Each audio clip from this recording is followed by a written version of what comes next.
Tujikaze, tujikaze, jikaze. Tujikaze, tujikaze, jikaze.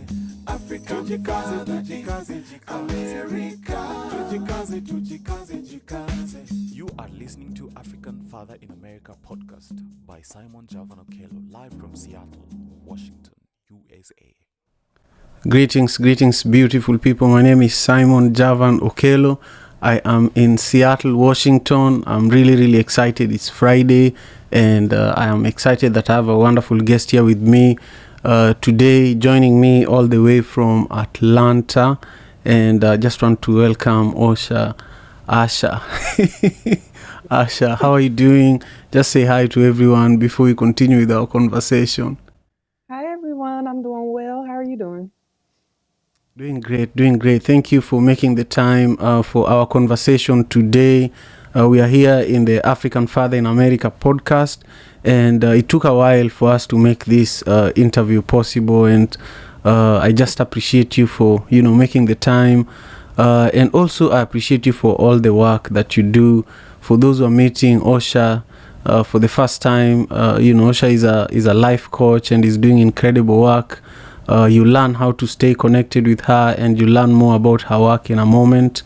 But we have another African proverb. As usual, when we come here for the show, we come with an African proverb and also 3 nuggets of wisdom related to that proverb. So I'm going to share those nuggets, and then Asha is going to also share her perspective on this proverb that we have from Ethiopia. Today we are taking a virtual journey to Ethiopia, and our proverb says that a loose tooth will not rest until it's pulled out. Yeah, this is very true, and I see that in real life, with my 3 little daughters, but I also see that with situations in my own life. Unless you address an event in your life, nobody is going to come and fix it for you. You'll have to do it yourself.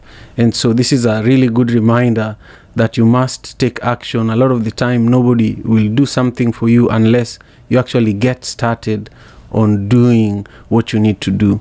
I'll give you guys an example in a moment, but first I want to just thank everyone who has joined us on YouTube, on TikTok, on Facebook, on LinkedIn. I deeply appreciate your support and your presence.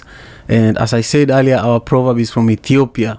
It says, a loose tooth will not rest until it's pulled out.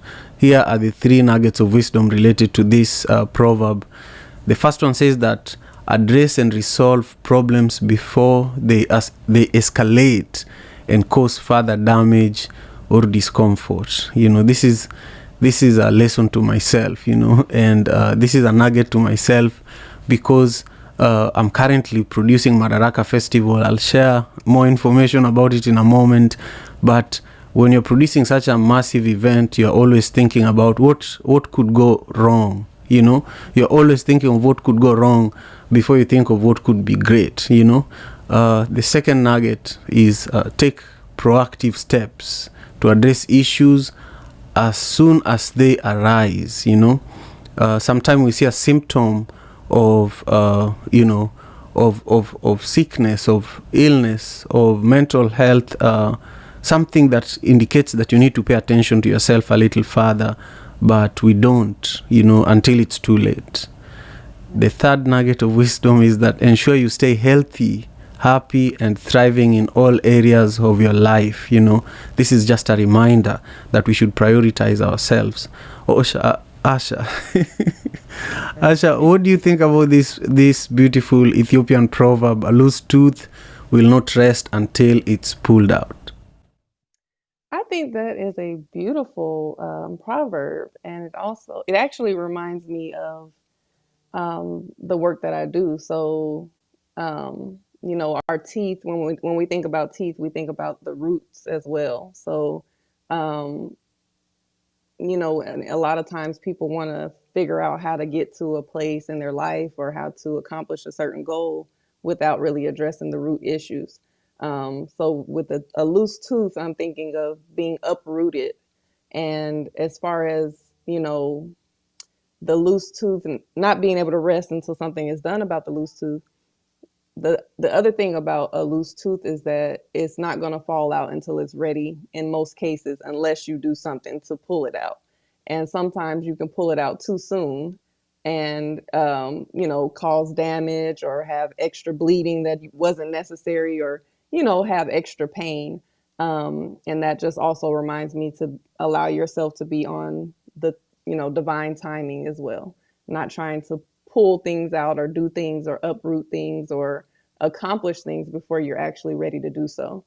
So I thought that was a beautiful proverb, and I thought that's interesting that you picked a proverb from Ethiopia, because I'm always asked, am I Ethiopian? So that's funny to me. Yeah, that's But that's yes, that was a that's beautiful neat. proverb. That's I agree. I agree.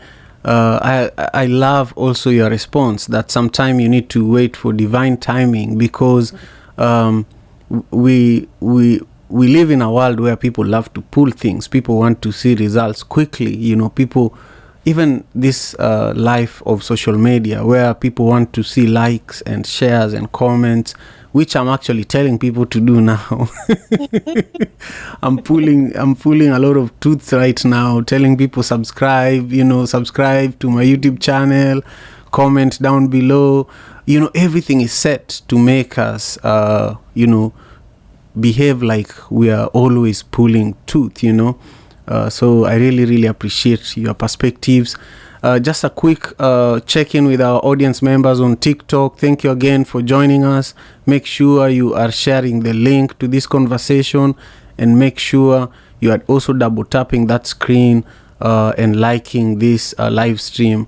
For everyone on YouTube, make sure you're also subscribing to the channel and leaving us with your comment down below, so that we know that you are paying attention to the conversation that we're having today. And also the same, whether you're watching on LinkedIn, on Facebook, on Twitter, make sure you are engaging, share your comment, share the live stream, so that the rest of the village can also gain some of this knowledge and listen to some of the stories that we're about to learn about Asha.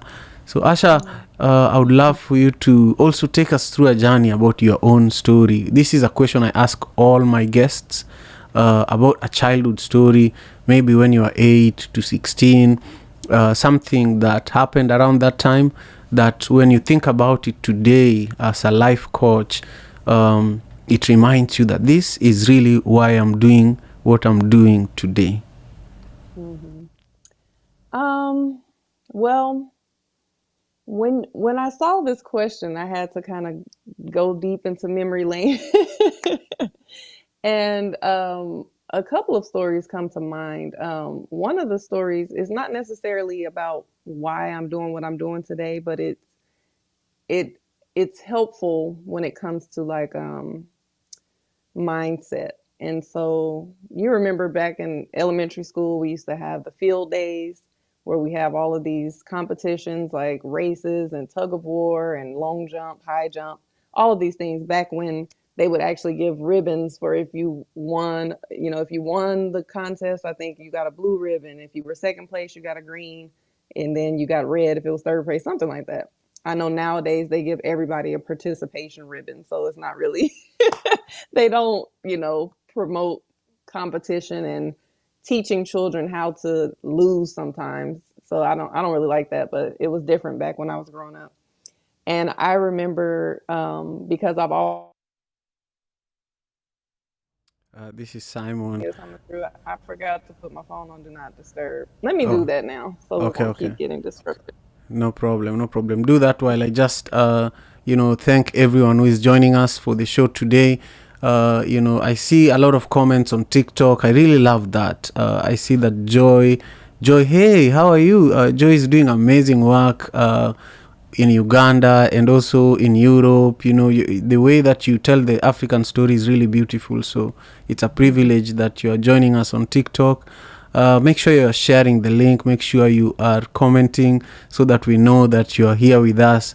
And also, if you're on YouTube, LinkedIn, Twitter, Facebook, make sure you're letting us know which part of the world you're joining us for today's show.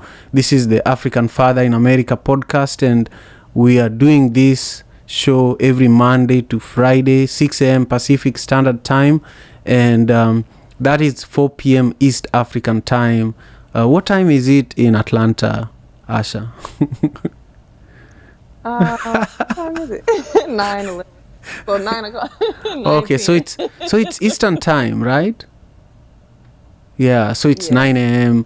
Eastern Standard Time. Anyhow, you are sharing with us a beautiful story, and then something happened. So you will have to start from the beginning. And for the sake of those who are just joining us, the question I asked is a childhood story. And this is a question I ask all guests that join me for the African Father in America podcast, because for me, I discovered that the things that I do now, the consistency that I have with this show, the consistency I have with Madaraka Festival, or all the events and projects that I do, really came from a moment when I was about 8 years old, when my mother gave me a bicycle and asked me to help her distribute milk and bread in our neighborhood, And even though this was her business, it taught me business. It taught me building relationships and building community.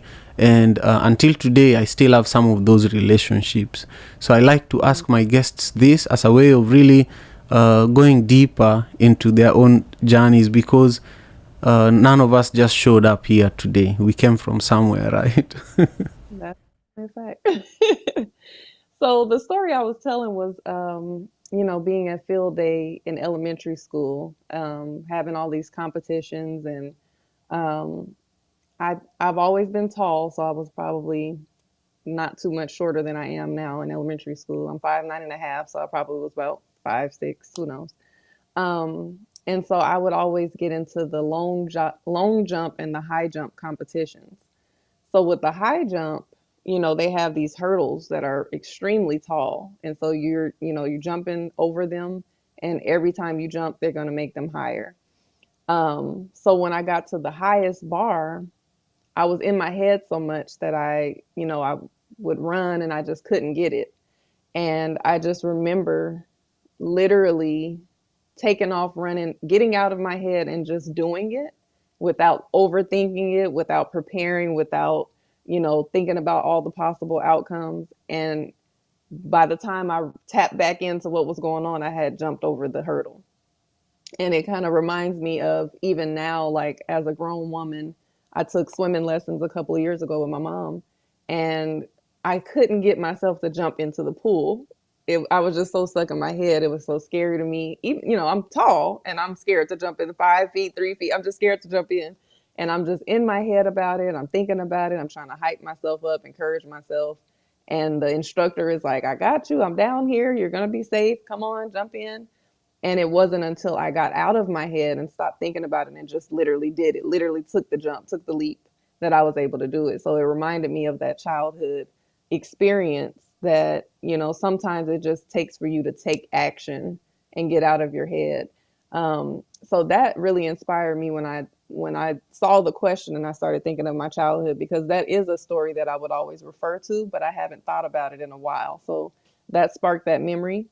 And as far as, the childhood experiences that kind of correlate to what I do now, I don't really have a pinpoint story, but everything that I do now has been my gift my whole life. Like, I've always been the go-to person. Even as a child, I would be given advice at 5 and 6 years old, and seeing the things from a certain perspective, listening and holding space for people, being that safe place for others. I was always into music and comedy and food and dance and writing, and all of these things are starting to come back up as I've been on my healing journey and tapping into my inner child energy as well. So, yeah, everything that I do now, I can bring it back to childhood, even just being talkative and being the class clown and being funny. Like, all I do is talk now. I have to talk for a living now. So, yeah, the childhood is very important. It's so important, and I feel that as we grow up, a lot of our creativity, our joy is suppressed, because the education system, first of all, is a big suppressor of life, because it puts you in a corner and tells you that for you to survive, for you to succeed, for you to be somebody, you must do this, and you see everybody around you getting a 4-year degree, becoming this, becoming that, so you feel isolated completely, and you feel like, this is the only way. And then you take that path and you realize that you are not yourself anymore, and you're having poor quality of life, even though you might have all the food you can eat, all the cars you can drive, all the houses you can live in, but you know that your body and your emotions, you're not connected to your spirit, your soul, and I feel that this now brings us to really the core of your work, because as a life coach, I wish I had a life coach, because a lot of the time I have a life coach in my mind and in my heart, and maybe out in nature, sometime I go for a run, and that's when I talk to my life coach, But really, what is a life coach? And also share with us like an highlight of your career as a life coach. Why is this important to you? But also, why is it important for everyone, or for as many people as possible, to have life coaches? Okay.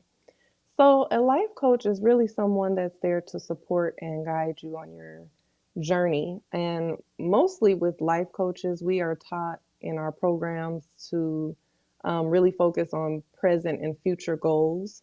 So we help people come up with actionable steps to reach their goals, help with work-life balance, help with just supporting them with focus and routine and all of those things.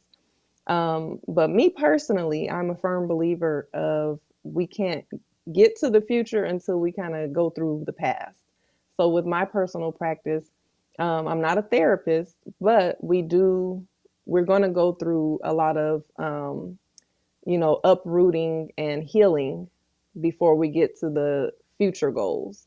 I start off with, where are you now versus where you would like to be? And then we go into how did you get to where you are now? So with my programs and with my one-on-ones, we do a lot of inner child healing. We do shadow work. We do, healing from past relationships and toxic relationships. And we definitely get into the accountability piece of, where did you go wrong? How did you contribute to the situations, and being aware of your own toxic traits, which a lot of people are not. So I do have a certain method that I use, and I don't have it in front of me, but it's pretty much goes over everything that I deal with in the programs with um, holistic wellness. So I like to incorporate the mind, body, and spirit when it comes to what I do with my support and guidance through my programs and my one-on-one. So we're not just focused on the, what's physically in front of us. We're going to be talking about your mindset and how you're thinking, the type of ways that you're speaking to yourself. Do you have negative self-talk, or are you affirming yourself? Are you seeking outside validation, or are you confident from within? We're going to also go over what are you consuming, and that's not just with food. What are you watching? What are you listening to? What are you engaged with on a regular basis? And of course, what are you eating as well? And then the spiritual part, I feel like spirituality is a personal thing, but a lot of people are lost and don't have a connection when it comes to their spirituality, or they have certain expectations of what they think they're supposed to do when it actually doesn't even resonate with them. So helping people to, find what resonates with them and be consistent with that. I love that. It's hard. Finding what resonates with you is almost like playing drums, and when you're playing drums, for example, the djembe drums, you have to learn the patterns. You have to learn the rhythm. The rhythm has to flow with your heart and your spirit in a way that it becomes effortless, And I just love how like life coach and drumming and music and patterns. It's really similar to me, and I feel that it's something that I've seen, especially in Kenya, where I come from originally. I've seen people who are life coaches, but they don't even know it. And so I just appreciate what you're doing to support other people, and I appreciate how you're also, doing it for yourself, and ensuring that what you're trying to do for others, you're also doing for yourself. Right. And So that's exactly where it came from too. It's actually yeah, going on my own journey and yeah, wanting to share that with others. right.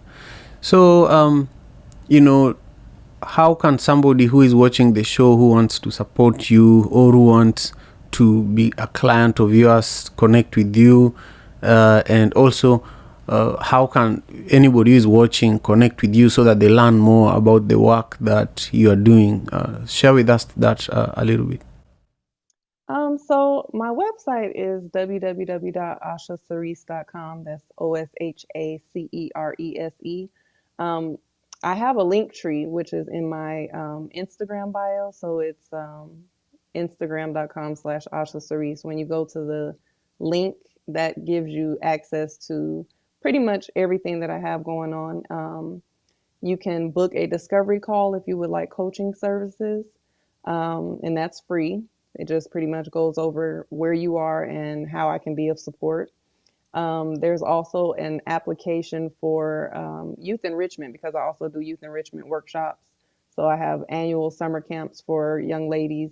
I'm getting ready to start rolling out some year-round opportunities for the youth. So there's an application there if you're in the Atlanta area, to kind of just give me more information about your needs as a parent, if you would like to enroll one of your children, your daughters between the ages of 9 and 14.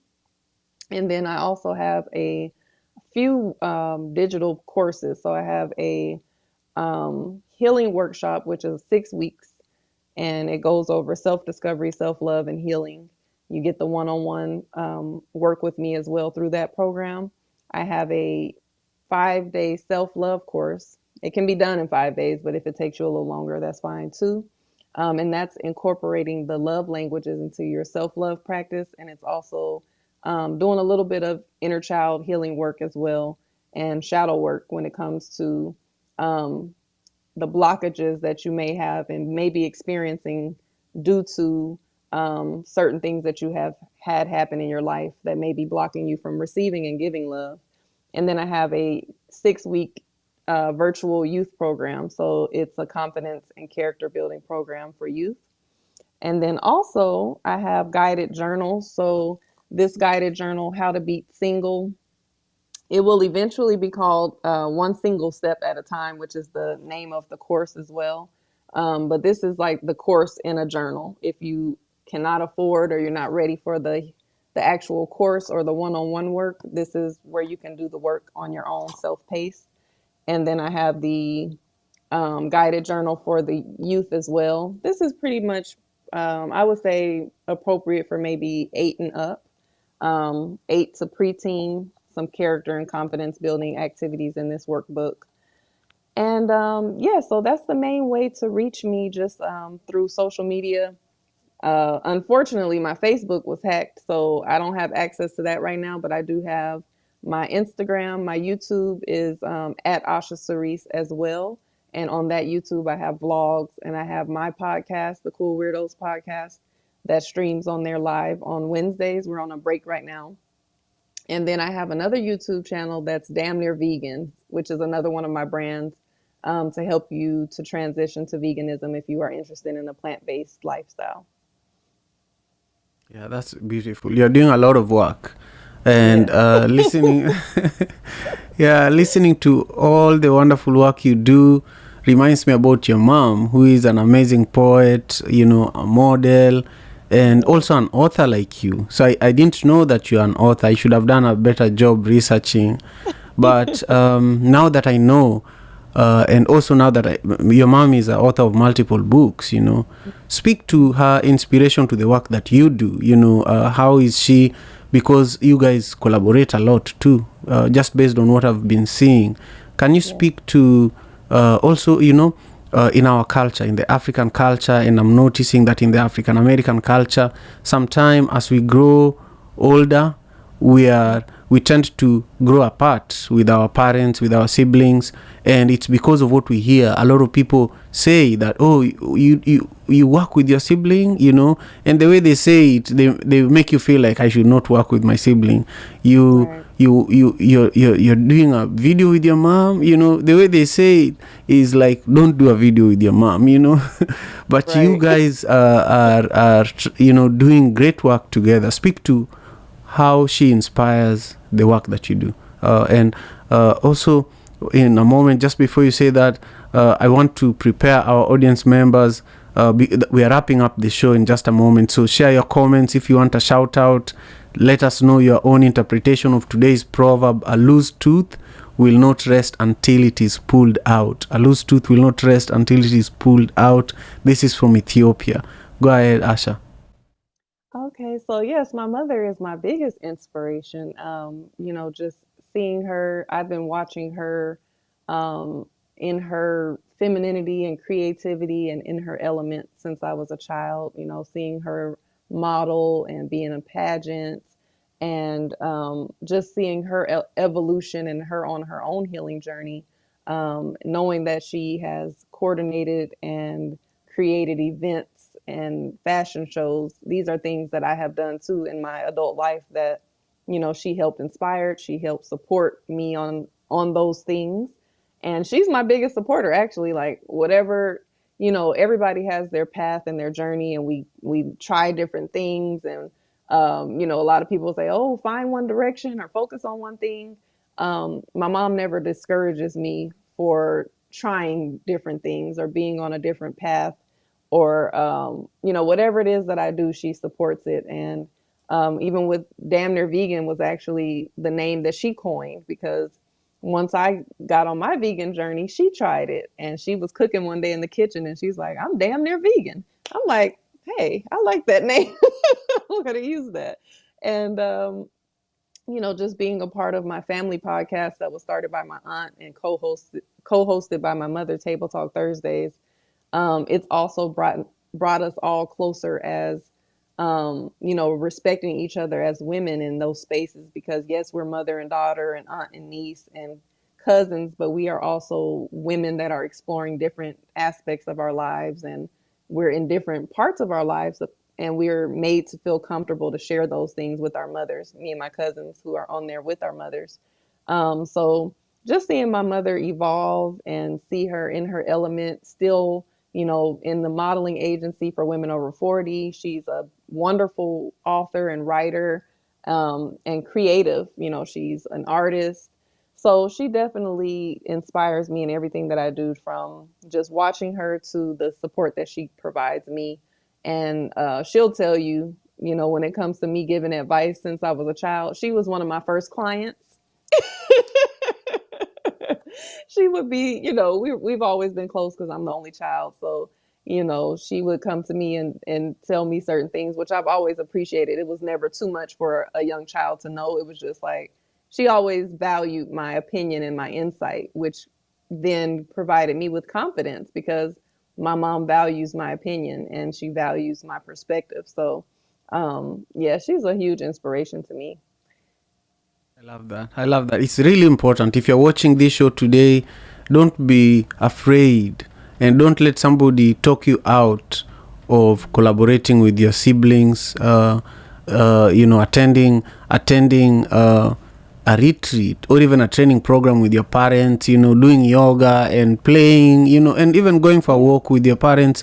A lot of the time we let life take us away from each other, and it's very detrimental. And I say that because I live so far away from the rest of my family. I live here in America and most of my family physically are in Kenya, and so whenever I see them physically, we have to reconnect, we have to learn about each other, we have to we have to deepen our relationship. And if you're lucky that you are together with your family all the time, hug them, spend time with them, do things with them, because it's really, really important And I love how Asha and her mom are operating, because they're operating as a team, and I just admire that so much. And I just want to also, check in with our audience members. I want to read their comments before we wrap up, and also prepare to share with us any comment that you have, Asha, that you want to share with me. Is there a question or something that you had in mind that you want to speak about that I haven't asked you? I want you to prepare to do that. But for now, I want to take this second to talk about the Madaraka Festival, which is also coming to Atlanta, where Asha is located. I have been producing this festival for 9 years. 9 years. Next year will be the 10th anniversary of this festival. And as an African here in America, this is hard work. It's also risky, and it's not easy. But I know the value of giving our community a voice and creating a platform for African artists to have their own space, because we don't have other spaces. I've been in leadership positions at other bigger festivals than this, and we are not even being given space to perform. So if you believe in African music, if you believe in our culture, you should go to madarakafestival.com and learn more. On May 16th, we will be in Atlanta at Irving Plaza. On May 21st, on May 16th, we'll be in New York at Irving Plaza. On May 21st, we will be in Atlanta at Bucket Theater. That's where my special guest is located, in Atlanta. And on May 24th, we will be in Dallas.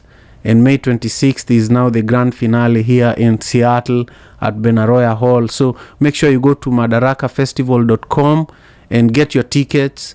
But also, if you want to specifically learn about the venues, we've really connected with amazing partners for this year's festival. And if you go to our website, you learn more. And I can't wait to see you there, Asha, by the way. So save the date for May 21st. We will be in your hometown. Anyhow, let me read some of these comments. I see that Stephen Okoth, who is part of my team in Kenya, has joined us. He's saying this proverb also talks more about the desire to accomplish something, accomplish something. Until you make a step towards accomplishing your goals, you'd have no rest. There's no peace for the wicked, or no rest for the wicked, that popular saying. And then my former high school colleague Ken Abala has joined us here today. Hey Abala, thank you for joining us again. I've seen you a few times, and it really means a lot. I remember, I don't know, Asha, if you know, but in Kenya, all students wear uniforms, and in high school, we had a very specific, jacket, suit and tie and trousers. It was a colonial way of educating people. But we made friends, and now some of my high school colleagues back home in Kenya are still supporting this show, which I deeply appreciate. And Ken is saying, I just love the work you do out there, brother. And I love this work too, by the way. And then Ken is also saying that I ask you, Asha, if that is your natural hair, because you look pretty in dreadlocks. Thank you. Yes, it is. Nice. 4.5 years locked. Nice. Now, Ken, you got your answer. And then Cabs, thank you again. Cabs is saying, good to see you, fam. Cabs is a big supporter and a volunteer who really helps make this show possible. I really thank you for all the love and support, Cabs. So, Asha, talk about anything that you feel that I did not ask you that you want to address right now. I also wanted to talk about just the fact I mentioned it earlier. A lot of the work that I do now is based on, my own life experiences, everything really. My youth enrichment program, the confidence and character building, is because I was a shy child, and, certain gifts that I had, I was so shy that maybe people didn't realize to pour into those gifts. So those are the things that I like to do with the youth, as far as pouring into their gifts, encouraging them to express themselves, and learning how to affirm themselves at early age, learning how to put their own healing journeys, but not necessarily healing, because a lot of them don't have anything to heal from yet, but some of them do. Kids go through a lot as well. just giving them the tools that they need to be present and be focused and, just build themselves up, have high self-esteem. So that's why I created that. The Damn Near Vegan was created based off of my own journey as being a Black person, becoming vegan and not really knowing where to look. So when I, decided to be vegan, I had to do my own research because there's nobody in my family that's vegan, nobody in my circle. And I just had to do my own research. And of course, as a Black vegan, the first person you're going to run into is Dr. Sebi. So I started, with his alkaline vegan guide. And then I went into my own type of lifestyle. So I wanted to provide people with some tools and some guidance and support on that journey because I didn't have it when I started my journey. And it was just like the good, the bad, and the ugly. I like to share that with others and support them. And as far as my work as a life coach, the things that I have experienced in life, I am a domestic violence survivor. I've had some childhood trauma and things that I've experienced that I've had to overcome, and overcoming those things and healing and really doing the work. Healing is continuous. So it's not that you don't continue to get triggers or that you don't have your bad days, but having those tools to be able to overcome the things that we've experienced in life. How to heal after those toxic relationships and abusive relationships. A lot of my clients are people that are going through divorce or bad breakups or just have lost themselves within their roles of being a mother or being a wife or, just haven't really had the time to discover who they are. So all of these things are really near and dear to my heart because I've either experienced them or I see the women in my family or in my circle or in my life that have experienced these things without any of the support that I provide to my clients. So that's why it's so special to me. So that's what I wanted to bring up that I hadn't talked about yet is that the information and the services that I put out there are near to me because they come from my own life experience. That's beautiful. That's beautiful. Thank you for sharing that. Just one last thing for you to say before we wrap up the show. This is the last day of Women's History Month. March is Women's History Month. Just look in your camera and say something to all the wonderful women that have made it possible for all of us to be here today. Oh, yes. Thank you to all of the ancestors and to all of the women who have paved the way to show us that, there are things that we can overcome. There are things that we can do, we can accomplish if we put our minds to it, that we are worthy, that we are deserving of beautiful things. And to all the women that don't know that you are worthy and deserving, you are. Anything that you want to accomplish in life, you can. You can start over. There's no, it's never too late. And, we are powerful and beautiful, and we can do anything. And the divine feminine is rising. So, now is the time to, put your best foot forward and really manifest your dreams. Wonderful. Thank you. Thank you for making the time. And I can't wait to have you on the show again. Have a wonderful weekend and see you in Atlanta at Madaraka Festival. Yes. Thank you for having me. I'll see you then. Of course. Take care. Bye. And thank you to everyone. Have a wonderful weekend. Bye-bye. African father in America. Tujikaze, tujikaze, jikaze. Tujikaze, tujikaze, jikaze. African father in America. Tujikaze, tujikaze, jikaze. You are listening to African Father in America podcast by Simon Javanokelo, live from Seattle, Washington,